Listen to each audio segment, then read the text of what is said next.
ethical dog breeder and you don't have a Google business profile, or if you created one years ago and you haven't looked at it since, you could be missing one of the easiest ways to help qualified puppy buyers find and trust your breeding program.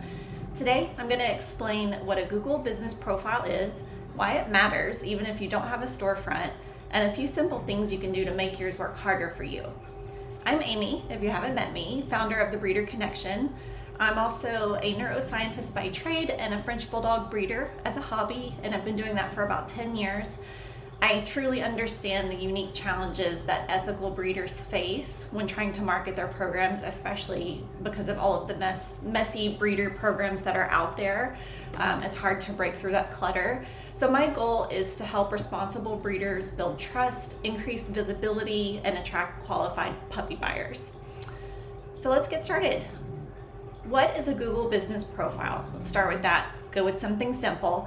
A Google business profile is the information that appears when someone searches for your kennel or searches for a breeder near them.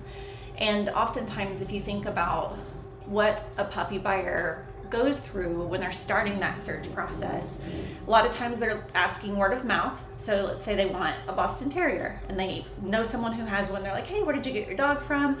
So they might contact that breeder, but if that one breeder doesn't have puppies available, or for whatever reason that doesn't work out, Google is oftentimes the very first place they go to look. So making sure that your breeding program shows up when someone goes and searches is pretty critical. So let's show you an example. Let's use my example from a second ago. Boston Terrier breeders near me. And this is a common phrase that people will search for, and Google will often automatically plug that in for you. So the first thing that comes up is what we call a map stack. So this is going to be the top 3 listings at the top of the page along with the map. So it's zoomed out quite a bit. You can see that it's showing me breeders from all over Texas and Oklahoma. There actually aren't that many in this specific area. Let's go down to the Austin area. And we can see that Red Fire Boston Terriers is the top breeder that's listed, Boston Terriers of Texas, and Terrier Treasures. If we scroll down, we see additional search results. Sometimes we'll see ad units here, but this map stack usually is one of the first things that shows up besides the AI overview, which we'll cover in a different session. So let's click one of these. So this box that pops up over on the right is this breeder's Google business profile. So this is what we're talking about today. And this is something that's truly important, because if that puppy buyer sees you in the map stack and they click that link, this is your chance to pull them in so that they'll start doing more research on you and potentially contact you. So you can see that there's an opportunity to list your website, have your contact information, so your phone number, photos. These key photos are very important because those are the first things that they see. You can see customer reviews. This breeder has 29 reviews with an average score of 4.8. There's an opportunity to have a business description, social media updates, and then other links, as well as the location and service area. You do not always have to have a physical location. You can actually have a business listing without having that. So that's also another thing that we can discuss in another topic. So even if you don't have a storefront, like I said, or a physical location, it's important to have this presence when someone does go and do a Google search looking for breeders. And the way that puppy buyers are using this is you have to think about how people shop today. If someone hears about your kennel or hears about you as a breeder, what's the first thing they're likely to do? They go and Google you. And this is the first thing they're going to see before they get to your website or social media or anything else. So you want confirmation that you're legitimate and trustworthy, and that's that first impression that you're giving. So do you have reviews on your Google profile? Do you have recent photos? Are they good photos? Is your website easy to find? If it doesn't exist, let's get one set up. Does your business look active? So you have recent reviews, you have recent updates. There are places where you can go into your Google business profile and give seasonal updates and announcements. And then does everything just make sense and look legitimate? So those first impressions are really important. One of the additional benefits of having a Google business profile is increased visibility. Google wants to show people businesses that it understands. So you having your profile and all of the content related to your profile, your website, any sort of other content you have out there, Google needs to be able to find that so that it can display you in those search results. A complete profile tells Google as a platform who you are, what you do, where you serve, and how people can contact you. If that information isn't there and complete, Google's more than likely not going to put you in this top list. So these things can help your breeding program appear in more relevant searches, especially when someone is searching for your breed in your specific area. Common mistakes that I often see breeders making when it comes to Google business profiles. Mistake number one is never claiming the profile.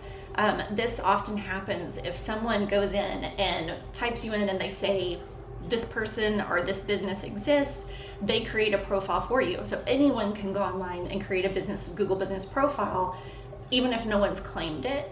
So if someone has done that at some point because they wanted to try to leave you a review and you haven't claimed that business as being yours, then it looks like an incomplete profile and can actually have a negative impact on your business. So look and see if you have a profile first. And if you do, if someone's created one already, try to claim that. Mistake number two is only adding 1 or 2 photos. So if I open up this Google profile and these are the only 2 photos that I see, I might question the legitimacy of this breeder just a little bit, because why don't they have more things here? Are those the only 2 dogs they have? Have they only ever had this one adult and this one baby? Probably not, but that's the representation that they're making with the photos that they've got here. Google also likes fresh and high quality photos, so it's more likely to choose your profile to highlight if you've got more photos that are more recent and good quality. Mistake number 3 that I often see breeders make with their Google business profiles is never asking for reviews. Your happy puppy families are often willing to leave a review. You just have to ask. And Google actually makes it really easy. Once you're in your Google profile as the business owner of that profile, there's actually a link that you can click and just copy and paste, and you can text it to your puppy buyers and say, hey, would you mind leaving us a review? And usually they're going to be really happy to do that because they're proud of their dog. Mistake number 4 that I often see breeders make with their Google business profile is an incomplete business description. So you don't want to simply write Boston Terrier breeder or French Bulldog breeder. You want to have a really detailed explanation that you're an ethical breeder, you do proper health testing, you raise for proper temperament, you provide buyer support to that puppy buyer throughout the entire process and through that dog's life. And that helps buyers know that you are going to be there for them, and it helps Google know that you are a legitimate business, and there's a lot more information it can pull from when it's thinking about who to recommend when someone does a search. Mistake number 5 is really simple, but forgetting to link to the website. So you can see here this breeder has a website button. We can click that and go straight to their website. If there's no website, or if there's a button that doesn't lead anywhere, you're going to lose that buyer, because more than likely their next step is clicking the website to go learn more about your breeding program. So one thing you can do today, after you watch this video, go to Google and search for your kennel name. Ask yourself, do you have a Google business profile? If there is one and it's not yours, make sure you claim it. If not, let's get one set up. If there is one, make sure your information is accurate and up to date. And then think about it from that puppy buyer's perspective. If you were the puppy buyer and you saw that business profile for your breeder business, would you trust it? So that's a really critical question, and that's the first step in getting a puppy buyer to reach out to you for more information. If the answer is no, start there, because it's one of the easiest improvements you can make. And that's it for today. I hope you found this helpful, and remember, great breeding programs deserve great marketing. So you need to build trust, increase your visibility, and then the growth will follow. If you'd like more tips on marketing ethical breeding programs, be sure to subscribe. And if you'd like help reviewing your website, Google business profile, or help with overall marketing or breeding best practices, you can visit thebreederconnection.com for more information, and feel free to reach out anytime. Thanks for watching.